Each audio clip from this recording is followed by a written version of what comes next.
रोलाना क्रप्तुल diesel 20वीं सदी के फितना प्रस्त कबीले की तारीख से मखूज तीसरी शर्मनाक दास्तान है। कश्मीर कमेटी की चेयरमैनी, बंगला नंबर 22 की रहाइश और डीजल के परमिट की रोशनाई से लिखी एक ज़मीर फरोश रोलाना की कहानी, जिसने अपनी गैर सियासी बसीरत और मजहब के नाजायज़ इस्तेमाल से अपने कबीले की तकदीर बदल डाली। खाओ कबीले के सरदार सुल्तान फरारुद्दीन क्रप्तुल नवाजी को एक ऐसे रोलाना की तलाश थी जो उसकी करप्शन और मनी लॉन्ड्रिंग से कौम की तवज्जो हटाकर मजहब का नाजायज़ फ़ायदा उठाते हुए क्रप्तुल नवाजी के मुखालफिन पर यहूदी एजेंट्स होने के इल्ज़ामात लगा सके। इस मकसद की खातिर सुल्तान फरारुद्दीन नवाजी ने रोलाना के लिए बंगला नंबर 22 और मुख्तलिफ वजारतों समेत बेशुमार मराआत के दरवाजे खोल दिए।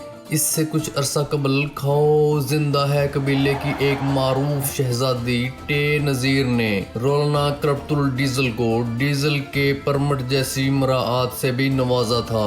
रोलाना को इन कबीलों की इसी खिदमात के सिले के तौर पर डीजल का लक़ब अनायत किया गया था। शाहरुख की अम्मी जान कहती थीं कि कोई भी धंधा छोटा बड़ा नहीं होता और धंधे से बड़ा कोई धर्म नहीं होता। यही वजह है कि सल्तनत पाक एशिया में भी बेशुमार लोगों ने मजहब का धंधा किया, क्योंकि उनके नज़दीक धर्म से बड़ा कोई धंधा नहीं होता। इन्हीं में से एक है रोलाना क्रप्तुल डीजल। इस बंदे की जहानत को विले लोग खराज तहसीन पेश करते हैं, क्योंकि रोलाना क्रप्तुल डीजल ने पहले दिन से जान लिया था कि सल्तनत पाक एशिया के लोगों को दो चीज़ों से बेवकूफ़ बनाया जा सकता है, एक है मजहब और दूसरा हुब्बुल वतनी। जबकि रोलाना क्रप्तुल डीजल ने इन दोनों चीज़ों का खूब इस्तेमाल किया। रोलाना ने मजहब का इस्तेमाल करते हुए कुछ अरसा कबल दावा किया था कि उसने हज़रत आदम अलैहिस्सलाम से टेलीफोन पर बात की है। क्रप्तुल रोलाना डीजल के अक्सर पैरोकार रोलाना से भी दो हाथ आगे हैं। उनका मानना है कि रोलाना क्रप्तुल डीजल को समझने के लिए माँ का नेक और बाप का एक होना ज़रूरी है। यही वजह है कि इन लोगों के अलावा बाकी सारा ज़माना रोलाना क्रप्तुल डीजल को खूब समझता है। रोलाना क्रप्तुल डीजल सल्तनत पाक एशिया के ओ पॉजिटिव हैं, क्योंकि ओ पॉजिटिव ही वो वाहिद खून है जो हर किसी को लग जाता है। अलबत्ता सल्तनत पाक एशिया की मौजूदा हुकूमत वो वाहिद हुकूमत है जो बगैर ओ पॉजिटिव के चल रही है। रोलाना क्रप्तुल डीजल ने सल्तनत पाक एशिया की हुकूमत को लगने के लिए बेशुमार हथियार इस्तेमाल किए, कहीं धरने दिए तो कहीं लॉन्ग मार्च किए, मगर मौजूदा हुकूमत ने अपनी हिकमत अमली का सैनिटाइज़र इस्तेमाल करते हुए रोलाना क्रप्तुल डीजल को अपने पास भी फटकने नहीं दिया।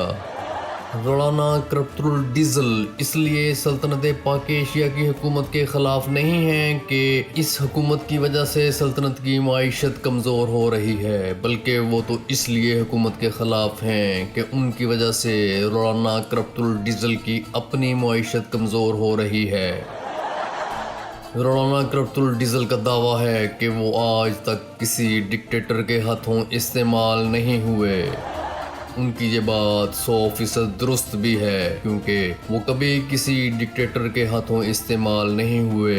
वो जब भी इस्तेमाल हुए हैं किसी वजारत के हाथों इस्तेमाल हुए हैं। रोलाना क्रप्तुल डीजल का सियासत में बहुत ही बुलंद मुकाम है और उस मुकाम का नाम है बंगला नंबर 22। सल्तनत पाक एशिया में जो भी हुकूमत आती रही वो रोलाना क्रप्तुल डीजल को उसका मुकाम ज़रूर दिलाती रही।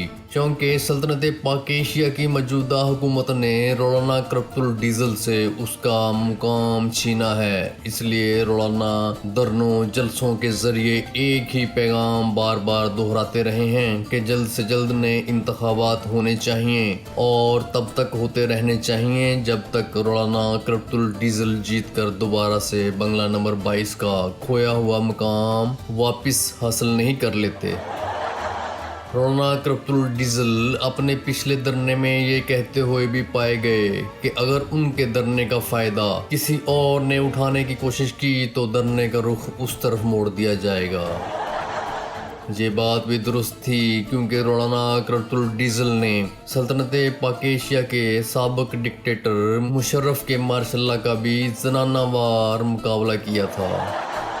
रौलाना करप्तुल डीजल की इज्जत में जितना इजाफा हुआ है ये सब उन्होंने अपनी कोशिशों से हासिल किया है। इसमें किसी और की कोई साजिश नहीं है क्योंकि बचपन से हमने किताबों में यही पढ़ा था कि जहेज एक लानत है, लेकिन वजह कभी समझ नहीं आई थी। फिर किसी से सुना कि रौलाना करप्तुल डीजल सल्तनत पाक एशिया की हर हुकूमत को जहेज में मिलता है।